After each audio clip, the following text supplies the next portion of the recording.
Bonjour à tout le monde. Aujourd'hui, c'est le 7 septembre 2022.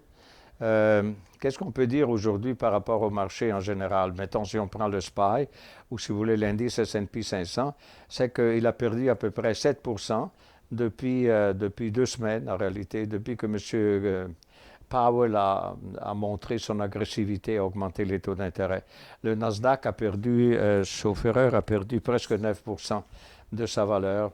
Toujours parce qu'on craint que si on hausse les taux d'intérêt, ben, ça va ralentir l'économie, ça va créer du chômage, et toutes ces choses-là.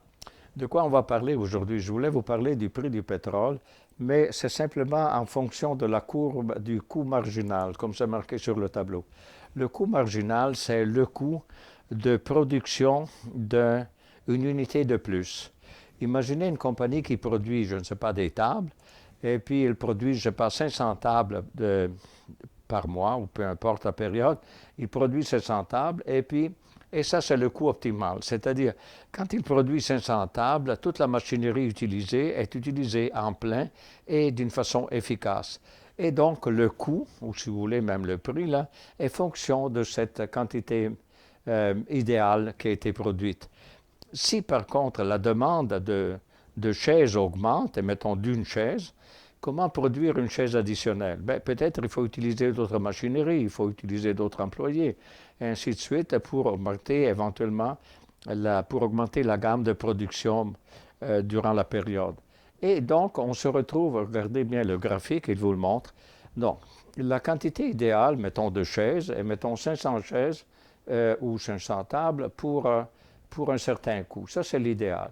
Naturellement, si on veut en produire plus, eh bien, il y a des coûts additionnels pour les produire, et ça, c'est le coût marginal. Donc, finalement, quand on achète un produit, c'est quoi qu'on paye? On paye le coût marginal, c'est-à-dire le coût de la dernière unité produite. Donc, et là, si on revient au pétrole, par exemple, pourquoi le pétrole s'est mis à monter? Et comme il a monté? Et parce qu'il y a une unité, par exemple, de production normale, qui était la Russie, ben, on boycotte ça, on ne veut pas en avoir. Donc, la source de pétrole doit venir d'ailleurs. Et c'est pour produire les mêmes quantités d'essence, si vous voulez. Et donc, pour produire la même quantité, ben, naturellement, ce pétrole additionnel, il ne vient pas de la voie naturelle à laquelle on était habitué, ou les pétroliers étaient habitués, mais vient d'autres sources. Et ensuite, en venant d'autres sources, il y a par exemple une qualité du pétrole qui n'est pas la même. Par exemple, vous savez, la qualité, quand on dit light crude, c'est-à-dire du pétrole léger, ça veut dire qu'il y a peu de soufre dans le pétrole. Et donc, à distiller ce pétrole, il faut enlever le soufre pour arriver à l'essence. Tandis qu'il y a du pétrole dans lequel le soufre est beaucoup plus important. Donc, ça dépend aussi de la qualité du pétrole qui est du nouveau pétrole que la distillerie donc, reçoit.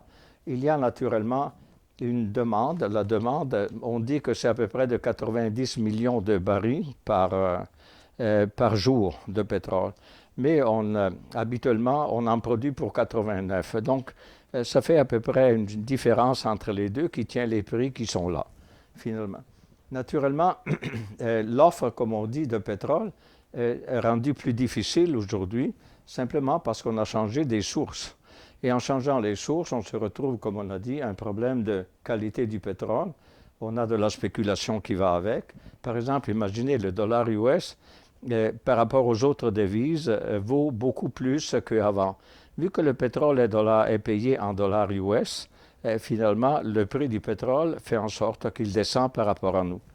Et donc, la conclusion, c'est que finalement, on a une baisse à présent du prix du pétrole, en partie parce que le dollar US est à la hausse, mais aussi parce que les compagnies, petit à petit, s'adaptent à produire ce coût marginal, à produire ce produit marginal à un coût qui s'approche du coût initial avant de devoir changer la source de pétrole et puis tout ça.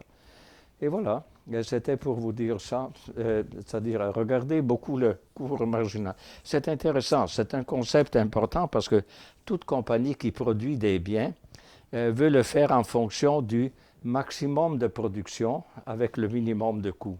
Donc, utiliser d'une façon efficace toutes les machineries. Naturellement, si on veut en faire un de plus, ben là, ça prend d'autres machineries, ça prend d'autres employés, et donc il y a un coût marginal qui est plus élevé. finalement, n'oubliez pas, on paye le coût marginal d'un produit. C'est ça que la conclusion dans tout ça. Donc, à vous, il y a plusieurs sites Internet qui viennent avec. Et il y a, par exemple, regardez celui-ci du prix du pétrole. Et puis, voyez-vous, le prix du pétrole actuellement, il est vivant, ça, en ce moment. Il est à 82 dollars et 96 sous pour un baril de pétrole de 42 gallons US. 42 gallons, un gallon US, c'est à peu près 4 litres, 3,8. Oui. Et quoi vous dire? Ensuite, vous avez le gaz naturel, voyez-vous. Ça, c'est le gaz naturel à travers les années. Et vous notez qu'il est rendu en 2022, bien, il est monté beaucoup, mais il était déjà très haut, voyez-vous, en 2008 et puis en 2004. Enfin, ce n'est pas une grande nouveauté ce qu'on a ici, finalement. Au bout de la ligne, c'est historique, en quelque sorte, à la reproduction. Si on revient au pétrole d'avant, voilà, je voulais vous montrer, regardez d'où ça vient. Ça vient de 120 dollars le baril, il y a quelques mois, et aujourd'hui, il est rendu à 82. Encore, ça compte beaucoup le fait, non seulement que les compagnies ont un coût marginal qui diminue au fur et à mesure qu'ils produisent avec le nouveau pétrole, mais en plus, c'est le fait que le dollar US s'est mis à monter. Donc, pour nous, c'est très bon parce qu'on travaille avec dollar canadien, dollar US. On dirait que les deux devises se regardent. C'est surtout le dollar canadien qui regarde le dollar US et il ne veut pas heurter finalement l'économie canadienne, qui est très dépendante en quelque sorte, à travers l'ALENA et tout ça, de la relation avec le commerce avec les États-Unis. Et donc, c'est ça c'est le pétrole. Le gaz naturel, on vient de le voir. Et qu'est-ce qu'il y avait encore? C'est tout, à peu près. Et voilà, on s'arrête là. S'il vous plaît, retenez le message du coût marginal. Allez le fouiller sur Wikipédia, vous l'avez.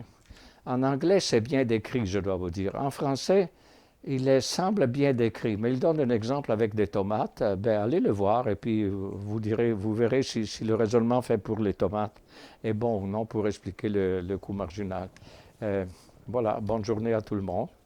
Et puis voilà, à nouveau, bonjour. Je regarde Gary qui me dit que c'est fini. OK, bye bye.